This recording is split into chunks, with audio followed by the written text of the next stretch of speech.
Dow Futures Case 230 centimeters. Ukraine is Firth Weiger by Peter Nurse. Investing.com. U.S. stocks are seen opening lower Friday on fears that Russia is set to invade Ukraine, potentially resulting in severe sanctions, which could disrupt the global recovery from the pandemic. At 7 a.m. Eastern Time, the Dow Futures contract was down 230 points, or 0.7%.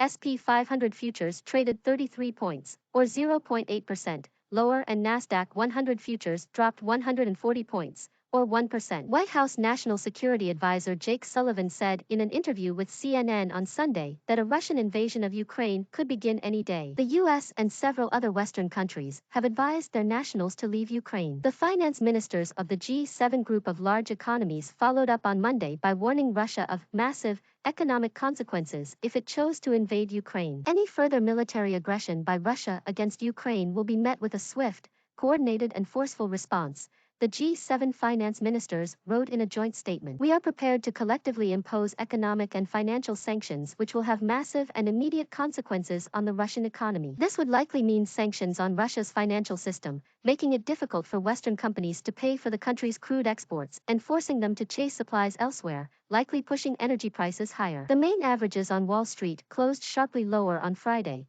with investors already concerned by a red-hot inflation report, deteriorating consumer sentiment and fears of aggressive Federal Reserve monetary policy tightening. The blue-chip Dow Jones Industrial Average closed over 500 points, or 1.4%, lower on Friday, dropping 1% over the week. The broad-based S&P 500 dropped 1.9% during the final session of the week, and the Nasdaq Composite fell 2.8%, resulting in weekly losses of 1.8% and more than 2%, respectively. The week's main economic focus will be Wednesday's minutes from the Fed's January meeting, as investors look for any indications on whether the central bank is likely to hike rates by half a percentage point at its upcoming March meeting. Turning to the corporate sector, Lockheed Martin will be in focus after the aerospace company scrapped plans to buy Aerojet Rocketdyne, bowing to pressure from antitrust regulators who had sued to prevent the $4.4 billion deal. Oil prices edged lower, giving back earlier gains, having climbed to the highest levels in more than 7 years. Russia is one of the world's top crude producers,